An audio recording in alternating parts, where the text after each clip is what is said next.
We're getting into the kind of main presentation portion of our program, and sometimes we have speakers from out of town, sometimes we have speakers from the greater Houston community, and sometimes we do it right in-house. And some of our best talks have been given by Oasis, because there's so much incredible talent and life experience in this room. And today is an in-house day. Our music director, T.C. Smythe, who lines up marvelous musicians like Jeff and others, is going to give our talk. It's called No Regrets, Reflections on Reproductive Realities. Let's welcome our friend T.C. Well, good morning. Good morning. All right, let's get this right. Okay. I don't see too many kids in the room. And there's one. All right. But you're 3/4 baked. That's okay. Good morning again, everybody. My public speaking professor that I have at HCC said that every successful speech should begin with a good grabber. So I decided to begin mine today by letting you all know that I'm very good at getting pregnant. Is that too much information? Buckle your seatbelt. And it's true. In fact, in my life, I've been pregnant 5 times. And I was getting pregnant before getting pregnant was cool. Because when you're 16, it ain't cool. Before I get too far into that, I want you to understand that addressing a pregnancy is not always a simple binary decision like stop or go, yes or no. There are at least 4 outcomes to any particular pregnancy. You can deliver a baby, and you might want to raise that child. You can deliver a baby, but you might need to adopt her out.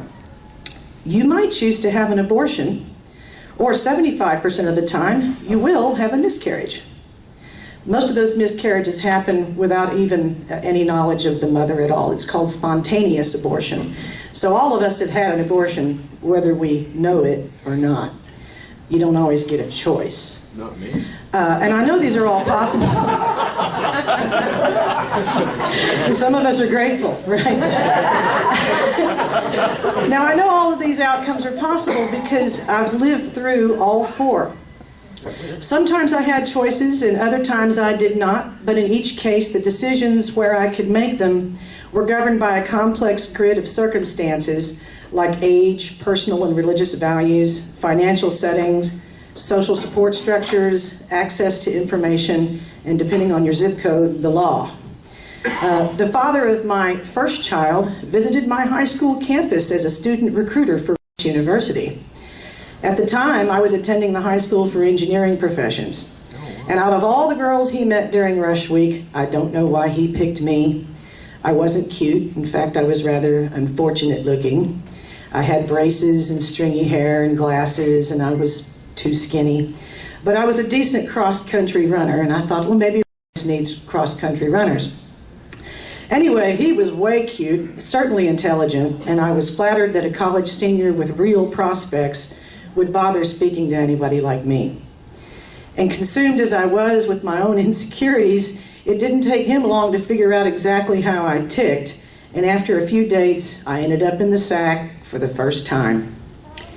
And even though HIV wasn't even discovered yet, I knew better than to have unprotected sex because my dad, who raised me, explained how girls get pregnant. But Jamie had an answer for that. He said he'd had a vasectomy because he wanted to spend his life traveling and kids would only hold him back. Wow, how lucky for both of us. So one of us ended up having a really good time and the other one, not so much. I remember getting kind of angry at that because all my life my parents told me over and over and over that you should save it for just the right guy. You know, somebody good looking and intelligent with prospects from a good university. And because Jesus, you know. In fact, they did such a good such a good job driving home their point that I just couldn't wait to find out how great it was. And if this is what they were talking about, then I'm glad that loser turned out to be the wrong guy because the right guy would surely deserve better than that, and so did I. I kind of wanted a mulligan, you know, if you know what I mean. My circumstances at that point were better than most girls, but not ideal for becoming a mother either. Besides being way too young, I was one of 6 children in a blended family that my dad and his new wife were raising together. There was 0 extra money. Half of us were about to hit college, and the other half of us were still in junior high. I went to school during the day, and I attended HCC at night, because back in those days, HCC would let you in without a high school diploma. And I didn't even have any friends, so I had all kinds of time to study, and my plan was just to get the hell out. If I stayed on track, I could graduate high school at 17. I'd get my BS in geology by the time I was 20. And up to that point, I was a very poor student because, high school. But at this point, I was motivated because I really did just want to get out. And I was really, really lean from running track. It was no surprise when I began missing periods, and I missed them frequently because of my training. So when I began to show, nobody noticed because I always wore big baggy sweats for all the running I did. Part of my brain had to know I was pregnant, but I went straight into cognitive dissonance. No way was I pregnant by a guy with a vasectomy on my very first roll in the hay. With luck like that, I should have been buying lottery tickets. Until it occurred to me that he might have lied about that vasectomy. And even after I accepted that, he was long gone, and I just couldn't find a way to tell my parents that I was pregnant. My dad was a deacon in our church, and if that news ever got out, it would ruin the family, it would ruin him, and it would really hurt everybody's feelings. But I had to give my dad credit for his very scientific explanation of the birds and the bees, but he left out the 20 or so methods of birth control that were all legal and available at the time. Shall I list them in descending order of efficacy? Let's do. This is what he missed. Tubal ligation, vasectomy, but you got to look for that scar. IUDs, hormone shots, hormone implants, hormone pills, hormonal patches, hormonal rings, the morning after pills, cervical caps, spermicides, sponges, diaphragms, breastfeeding, male condoms, 20% of which fail, female condoms, outer course, early withdrawal, and the rhythm method. And the only one he even hinted at was the least effective. Can you guess what it was? Abstention. Ding, ding, ding, ding, ding. We have a winner. Well, we had a loser. Let's put it that way. It probably never even crossed his mind that I was thinking about sex at that time, which means he was more naive than me and probably engaging in more wishful thinking than I was. But once my parents figured out I was pregnant, they chose to withhold information about abortion from me. Maybe they thought it was too late. Maybe it didn't really matter, because the whole prospect of seeing a doctor for a female issue was just terrifying to me. I'd never even had a checkup before at that point, so not an option. So this baby is coming, and I would just have to deal with it as it came along. And by the time I began to get kind of obvious, the school year was ending. I failed all but one class. I had managed to keep my condition a secret from everyone at school, and even my siblings. Only me and my dad and my stepmom knew anything about it. And since my dad already had 6 kids to raise, there was no way he could afford another one, so we went looking for an adoption agency. Luckily for me, this agency had a foster program, so me and my little Shane were shipped off to go live in obscurity over the summer. But I was grateful for that because there was a chance that no one would ever know, and then I could just take up where I left off in the fall. And everything about the Homes of St. Mark was great. It was a private agency, and all of my expenses would be paid, and best of all, I got to pick the parents. I had a list of criteria as long as my arm, but most of all, I wanted a Protestant family who were unable to have kids of their own. And most difficult condition was that I wanted them to have an older adopted son so that my daughter could have the benefit of their previous mistakes with him, and then she would have a big brother and enjoy him like I did mine. And I also wanted those parents to be educated. I wanted them to be educated, one in the sciences and one to be artistic, because I had that benefit myself. It took 500 files to find a family like that, but we did find them. And this baby was due in September, right at the beginning of the semester. So about a week after delivery, I was right back in school, back into my size 2s, and about 3 weeks into the semester. But somebody at home blabbed, and I began to experience slut-shaming from the other students. I would have preferred the sticks and stones. But on account of that, I changed high school 6 times and went from an A-B student to graduating 5th from the bottom of my class. I got out by the skin of my teeth. Then my dad got laid off. My mom had to start taking care of my grandparents out in Midland. So I dropped out of college, the night school that I had, and I went to work. And at one point I had 3 jobs. I was a bartender, a lab technician, and a telephone solicitor.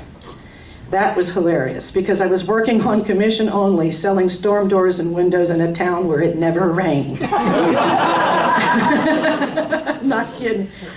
So my pregnancy and adoption really couldn't have gone better. As sad as it was, it really turned out as good as it can. But the experience was so emotionally traumatic that I never dared to have sex again for years. But my next choice in partners was much better informed, but again, the birth control failed.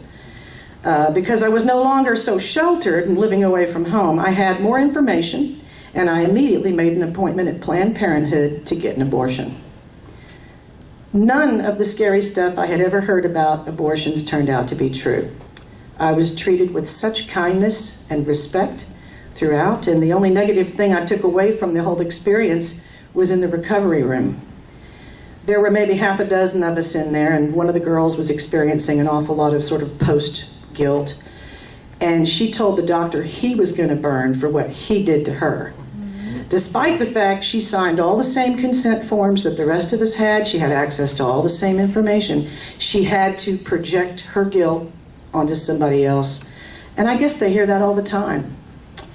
But in any case, I didn't suffer any guilt because I knew I had made an honest effort to prevent it. I knew I was still unqualified to be a mother, and I was not about to unload my expensive problems onto the rest of society. I was going to take credit or blame, whatever I deserved. And by then, I guess I was more of a deist. I had gone from being sort of Presbyterian, and my views had opened up when I began to travel and see more people and get exposure to more ideas. And I figured if there was a God, why would he care about me and my stupid problems? And if he did care, why the hell didn't he do something? So anyway, I'd become also closer to my own mother, who I hadn't, my parents had been divorced when I was a little kid, so I didn't get to see much of her, but she was out and about making her living as a traveling psychic. She had a really interesting set of personal beliefs. That's another whole community moment we're going to have to go into. But anyway, I asked her if she was angry with me for robbing her of yet another opportunity at grandmotherhood, and she said, honey, the soul is intangible and immortal. You can't hurt it. If God wants a particular soul to end up on this planet, he'll find a way to make that happen. And if you don't want to be the door that child walks through, he'll find somebody else who will. And I know that's not rational, but lots of irrational beliefs give us comfort. And that one, for me, was the most charitable thing anybody could have said to me at the time. And I was fine with that. So even when I did start seriously planning pregnancies, my kids were all kind of like happy accidents to some degree. But the next 2 arrived with better circumstances and preparation than the first one. I'd already been married a few years, and I was living in Nigeria. That's another amazing community moment we'll go into. But I got pregnant there, and we came home, and I had my son, Andrew. Maybe you saw him on the Cajon with us last week. He's a great kid. But in any case, we had plenty of money. We had good insurance, which came in handy when he arrived a few weeks early with some serious lung complications. But otherwise, we had a pretty decent plan. The 2 children we budgeted for were supposed to be as close together as we could manage, so after Andrew, we immediately started on the next one. And the old baby factory came through just like it always did. We were living at our next post in Venezuela. And in Venezuela, 40% of pregnancies end in later term miscarriage because they have lots of environmental challenges over there that become obvious, in reproductive statistics. But this miscarriage I had waited almost 4 months to happen. And with a miscarriage, there's no choice in the matter, and it was actually the worst experience of them all because of the profound helplessness and guilt that I imposed on myself. I never did figure out why that egg failed, but maybe it was something I did. As a side note, it's pretty incredible, but a sperm cell has to beat 500 million to 1 odds just to get to the egg, and then it has to beat another 4 to 1 hurdle after it arrives in the uterus. That means each one of you out there is the product of 2 billion to 1 odds.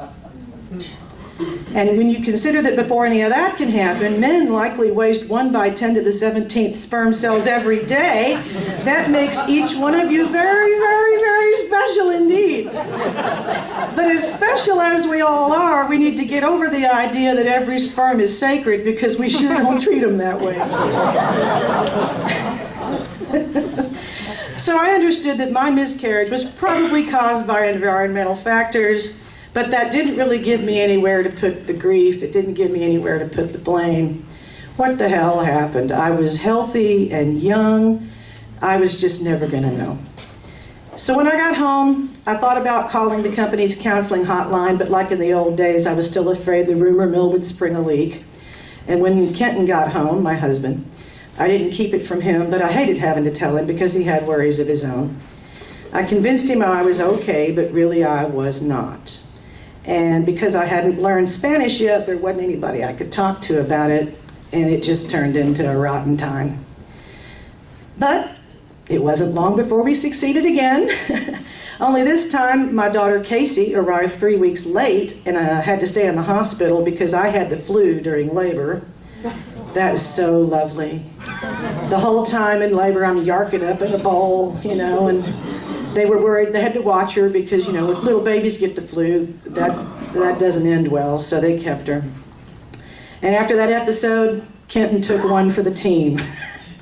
Mostly because we'd reached our childbearing goal, and it was cheaper for him to go to the doctor than me, because if I'd have gone, I'd have been sitting on a rubber donut for 6 weeks. So I said, thanks, honey, for taking one for the team. I appreciate that. And to bookend the story, I'd like to share something else really cool that came out of all this. Shortly before my mother died in 2012, I got a letter from the Homes of St. Mark, and they asked me to call them. After 30 some odd years, my first child had reached out to ask for my contact information because she wanted a reunion. And I can't tell you how rare and special that is. Over the years, I've polled dozens of adopted people, and I always ask them, do you ever want to meet your birth parents? Do you ever want to meet your birth parents? And all of them said, hell no. Oh, really? Right, because they have feelings of abandonment, they've got issues, they just want to make the best life they can, get on with it. They have a family they love, hopefully, maybe not, but they have no reason to feel good about where they came from. My husband's father left when he was only 3. He's never wanted to meet his dad, so I really didn't expect anything like this to happen, but sure enough, it did. I had exchanged a few letters with her adopted parents, mostly in regard to medical issues and things they needed to know, but it seemed really awkward to intrude, so I always let them initiate contact if it needed to be made. I didn't have any right to make inquiries, and I never expected to hear another word, but it was enough to know that she was all right. She grew up to be a beautiful, talented, very committed Christian, but we had our reunion, which was very organized and scripted in a very controlled circumstance at the offices of Homes of St. Mark. She walked in, and it was like I was staring into a time machine. She looked like a cross between me and a very grown-up version of my other daughter, Casey. The first noise we made was laughter, and even that was the same. Too bad for her.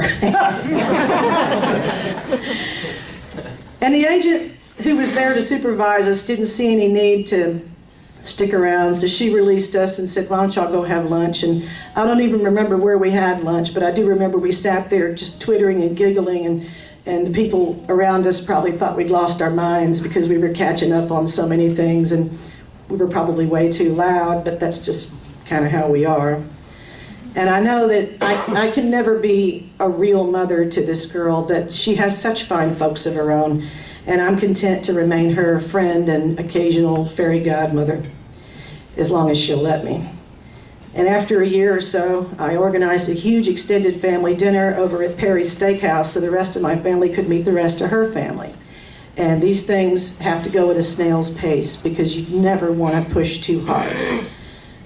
She works in the legal industry here in Texas, but I'm going to respect her privacy by not telling you her name, her age, or her hometown. As in all things, she'll remain in control of her life, which is all I ever wanted for myself. And if this had been handled through a state adoption agency instead of a private one, a reunion like this would not have been possible. As of last year, adopted children are now given their birth parents' information upon request with no coordination of how contact should be made. And this has led to a number of really awkward, surprise doorstep reunions that have resulted in ruined marriages for birth parents who have not chosen to connect everybody from their past with everybody from their present. Oh, yeah, I didn't Think about that. Ding dong. Last cool story. Right after my mom entered hospice care, I brought my daughter to meet her. I sent her into the room wearing a lab coat. I said, don't say anything, just pick up her wrist and act like you're taking her pulse. She did perfect. She just looked up, she had her watch, and she's looking and she's counting. And my mom looked up and said, you look just like my granddaughter, Casey. It was perfect, absolutely perfect. And a month later, my mom was gone, but she got to meet the granddaughter that she had offered to raise 30 some odd years before. Now, having said all that, I can't help but wonder if I had had a community like Oasis back in the start, how things might have been different. Just a few weeks ago, I made a really trivial request for some math tutoring during lunch, and an Oasin offered to help. And before the second problem was solved, 2 more Oasins with math degrees sat at my table to help me solve algebra problems. You know, they might not have agreed on how to get to the answer, but they want to make sure I had the right answer before we got up from the table. I did do better on that test. I made 95 on that test, which was great. Yeah, and I'm terrible at that. But I have to wonder, if I'd had an Oasis, my entire educational path might not have suffered a 35-year interruption. Had I an Oasis, there would have been someone who could have helped me through the panic that follows a miscarriage. Had I an Oasis, I would have at least had a ride to the clinic. Had I an Oasis, there might have been 5 big beefy guys willing to open a can of whoop ass on Jamie for treating me the way he did. Although I probably would have adopted out anyway, had I an Oasis, I feel sure I would have had child care support, at least on Sundays. Had I an Oasis, I literally would have been receiving much better medical advice than Jesus. We have several medical doctors right here who could have given me the information about all those birth control methods that my parents could not bring themselves to share with me.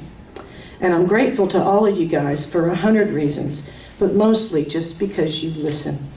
Thank you.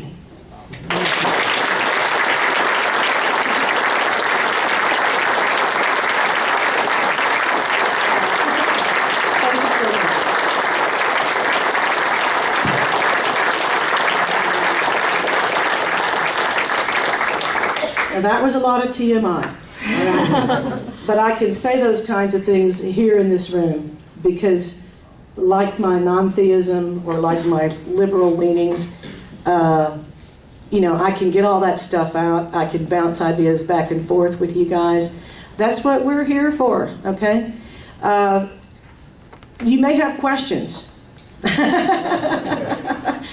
We have answers. I'm just wondering if your daughter sings and plays a guitar.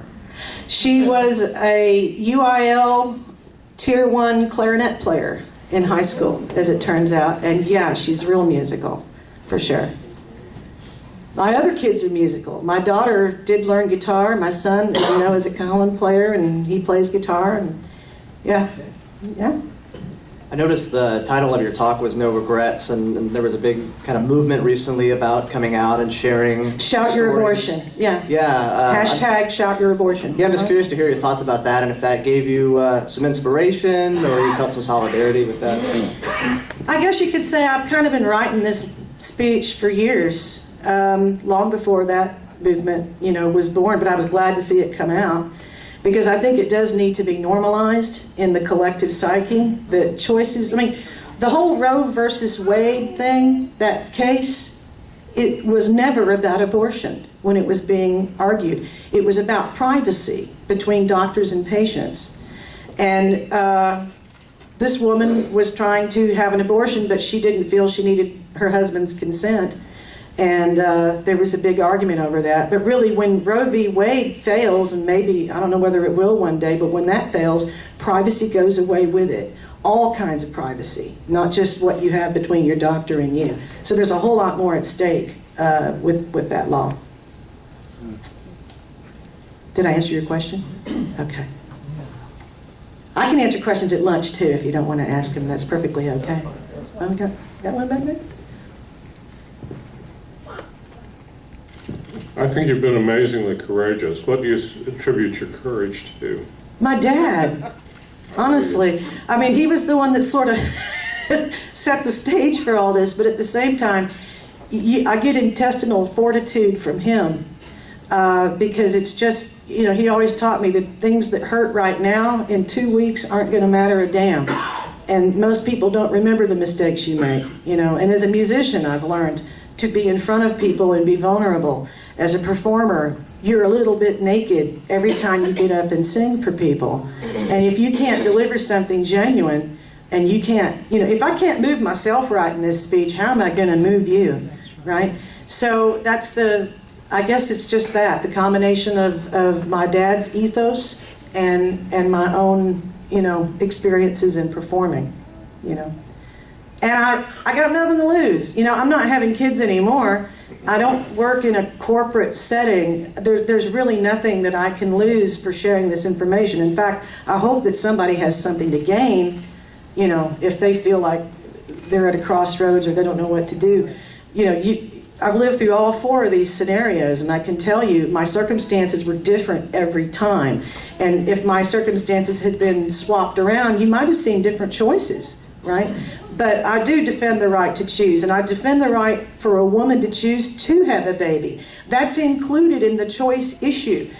You know, and if you know, say, well, people who don't afford babies, they shouldn't have them, that is slut shaming, all right? Try to refrain from slut shaming and judging people, because slut shaming also has a really strong racial component. And it's something that we as Oasans, hopefully we can rise up above that and maybe catch yourself once in a while, correct yourself before you hurt somebody's feelings over that, because they've got a whole life and a whole set of problems you don't know anything about, because nobody knew about mine. So, Good place to stop. yeah, thanks. We'll see you at lunch.